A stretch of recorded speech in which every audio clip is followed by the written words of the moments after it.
Salut, ici Alain-Pierre Coignet, un nom et une voix auxquels il faudra désormais s'habituer.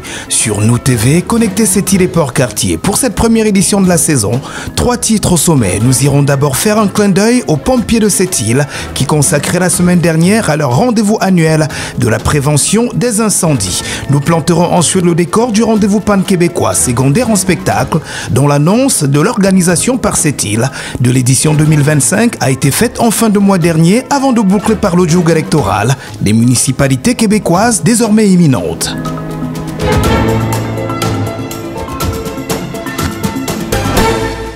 Nous sommes à Sept-Îles, 989 avenue Cartier, où se déroule en ce moment même un exercice d'évacuation dans une résidence pour personnes âgées. Objectif, tester la rapidité et la coordination prévisionnelle des pompiers en situation d'incendie réel. Une mise en situation concrète suivie de près par Nous TV, au cœur de la semaine de la prévention des incendies. À cette résidence des aînés, avenue Cartier, la sirène retentit. En quelques secondes, les résidents se dirigent vers la sortie encadrée par les pompiers.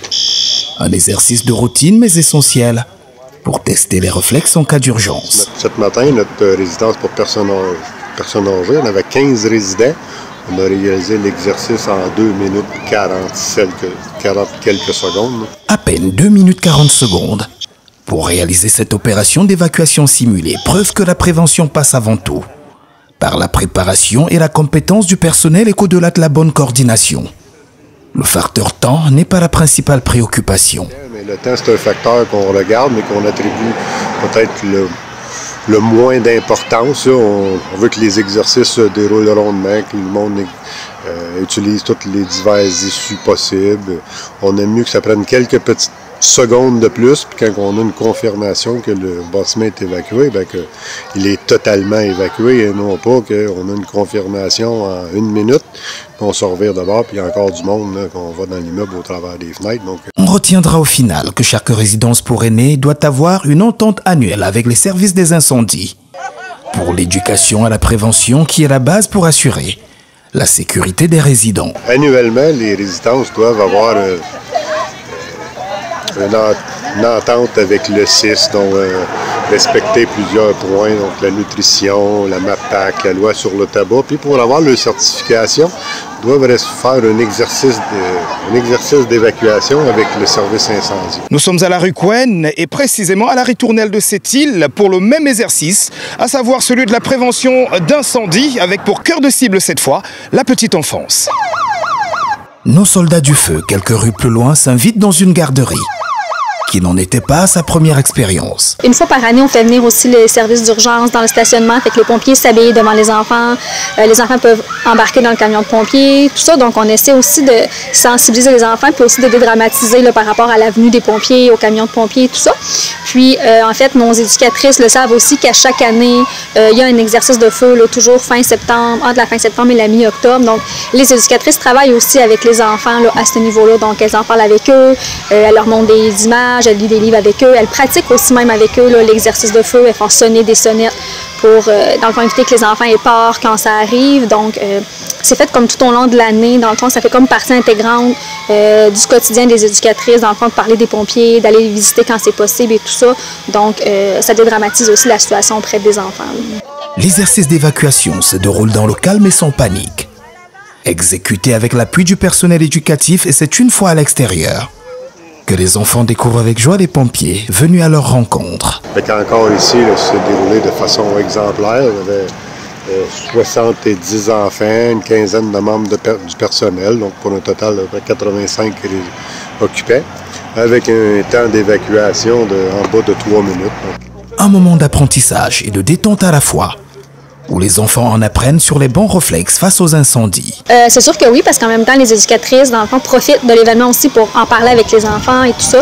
Puis bien souvent, là, on voit des enfants le soir qui vont en parler avec leurs parents, qui vont dire avec leurs parents, s'il y a le feu, on doit se coucher par terre, il faut qu'on roule, on doit sortir rapidement. Donc oui, ça amène, je pense, un niveau de connaissance aussi supplémentaire chez les enfants, là, surtout chez nos 3-4 ans qui sont plus vieux puis qui ont une meilleure compréhension. Là.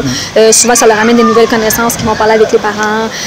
Donc, je pense que oui, ça amène vraiment un plus-value. Puis en même temps, on n'est jamais à l'abri, donc même si ça arrive à la maison, ça va peut-être permettre aussi de dédramatiser la situation puis de permettre que l'enfant va rester calme si jamais ça se produit chez eux aussi. Là. On retiendra au final que la prévention reste la meilleure protection contre les incendies.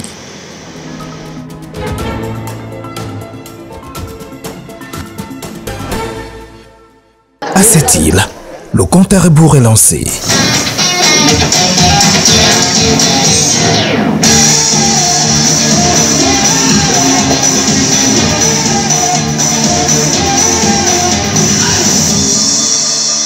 En mai 2026, la ville accueillera près de 1000 jeunes artistes venus de tout le Québec, dans le cadre des rendez-vous pan-québécois de secondaire en spectacle. Réunis à la salle Jean-Marc Dion, les organisateurs ont confirmé la nouvelle. Je suis fière de m'associer à Sport Loisirs Côte-Nord et à tous les partenaires pour accueillir un événement culturel majeur ici chez nous, le rendez-vous pan-québécois de secondaire en spectacle qui va avoir lieu à cette île du 28 au 31 mai 2026. Il y a des centaines de jeunes artistes amateurs venus des 4 coins du Québec qui vont débarquer pour vivre une expérience inoubliable. Ils vont avoir la chance de monter sur scène, de partager leur passion, de suivre des ateliers en art et de découvrir les beautés de notre région, le tout dans une ambiance sans compétition, juste pour le plaisir de créer et de s'exprimer. Alors, c'est un événement qui met en valeur la culture, qui booste la confiance en soi et qui encourage la persévérance scolaire. Et surtout, c'est une autre belle occasion de faire rayonner notre belle Côte-Nord. Alors, c'est un rendez-vous à ne pas manquer. Parlez-en autour de vous et on se dit à bientôt. Un événement rendu possible grâce à plus d'un demi-million de dollars déjà récoltés. Et l'appui attendu de centaines de bénévoles. Merci aussi à nos partenaires. On a des partenaires financiers. Vous voyez une panoplie de parapostes. C'est pas tout le monde, évidemment, parce qu'il nous a fallu 2 salles comme ça, mais on a quand même mis les principaux qui ont déjà confirmé leur aide financière avec nous. Et on est vraiment content aujourd'hui de pouvoir annoncer, je vous dirais, un secret mal gardé, parce qu'on a quand même débuté nos activités, je vous dirais, au niveau financement pour ces choses-là. C'est drôle parce qu'on sollicitait des gens pour le financement, puis les gens disaient, Pierre, on n'a pas entendu parler de ça, cet événement-là, ça va avoir lieu pour vrai? Je disais, oui, il faut faire le chèque, il n'y a pas de problème. Fait qu'on est vraiment contents. Ceux qui connaissent Elouette, vous le savez, on est présent chaque année dans des dizaines, sinon des centaines de causes, d'événements et pour des organismes. Parmi ces causes-là, parmi ces partenariats-là, la culture, la jeunesse joue un rôle prépondérant parce que c'est ce qui fait une différence, entre autres, dans une région.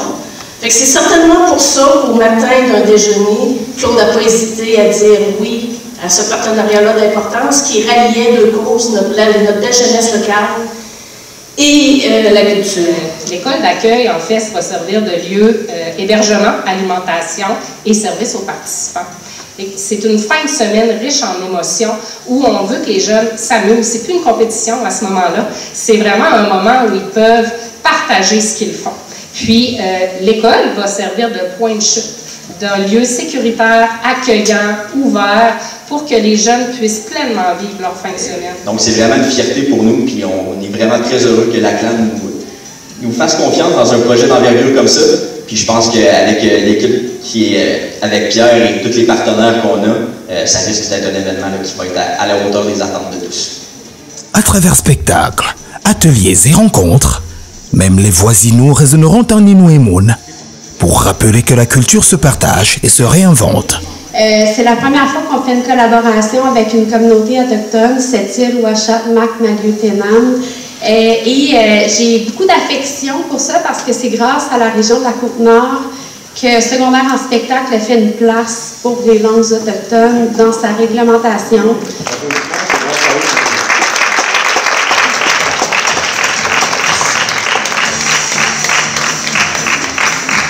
Cette île deviendra ainsi en mai 2026 le théâtre d'une grande célébration de la jeunesse québécoise.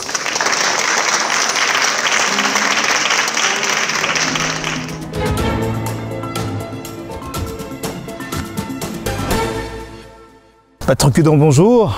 Bonjour. Qu'est-ce qui a motivé votre candidature à la mairie de cette île? Premièrement, c'est ma deuxième tentative. Là, en 2023, j'ai été candidat, puis j'ai fini deuxième lors du scrutin de 2023. Puis ça fait 1 an et demi là, que je prépare ça un peu de mon côté, puis que je sonde les gens, la population, afin d'avoir un peu leur opinion. Puis il y a beaucoup de gens qui m'ont partagé, qui aimeraient ça que je me représente. Fait que là, c'est ça. Puis à la base, mais en fait, je me présentais parce que je suis profondément attaché à cette île, puis j'adore ma ville, c'est pour ça que je suis revenu, puis c'est pour ça que je veux aider à la développer à ma façon. Voilà. Alors, deuxième candidature, ça veut dire que vous avez quand même une maîtrise des dossiers principaux de la ville. Quels sont les 2 dossiers prioritaires qui seraient les vôtres au cas où tout se passait comme vous le voulez?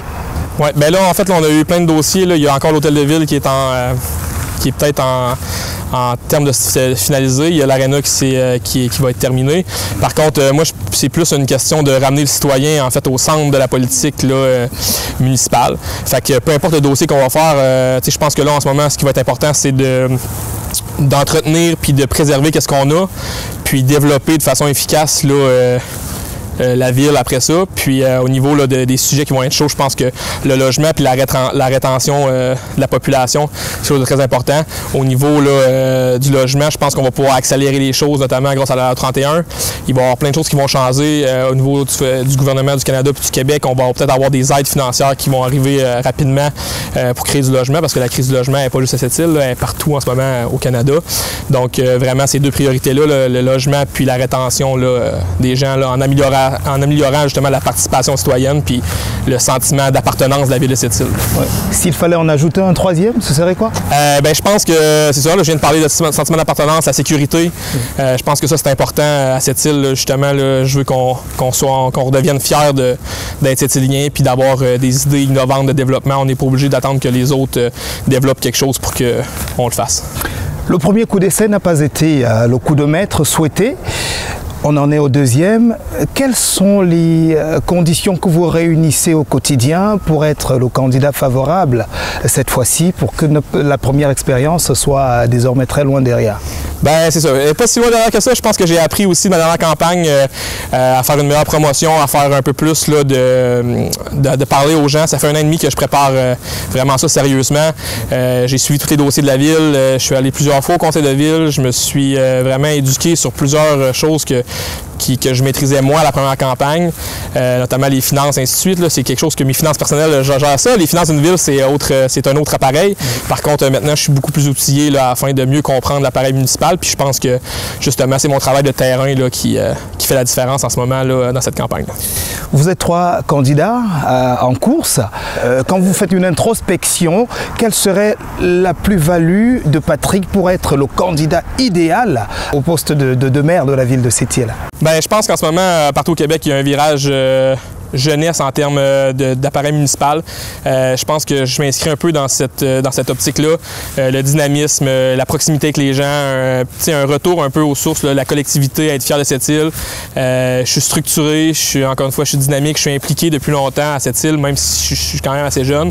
Je veux aussi être le candidat, les gens nous disent « Ah, t'es jeune », mais je veux être le candidat de tout le monde. T'sais. Moi, les gens qui m'ont coaché, qui m'ont servi d'enseignant, ma famille, c'est des gens qui m'ont élevé. Ben, en ce moment, je me sens redevable envers eux de leur donner. Fait que, je ne suis pas juste le candidat des jeunes, je suis le candidat de tout le monde. Je veux qu'on soit vraiment une belle communauté à cette île. Fait que c'est vraiment ça, je pense, qui me dissocie un peu des autres. Puis en plus, je pense que je suis le seul candidat, en fait, là, qui s'inscrit pas dans la lignée en fait, du conseil de ville actuel là, comparé aux 2 autres candidats. Patrick Cudon, merci et bonne chance pour la suite. Bien, merci à vous. Bonne journée. Merci.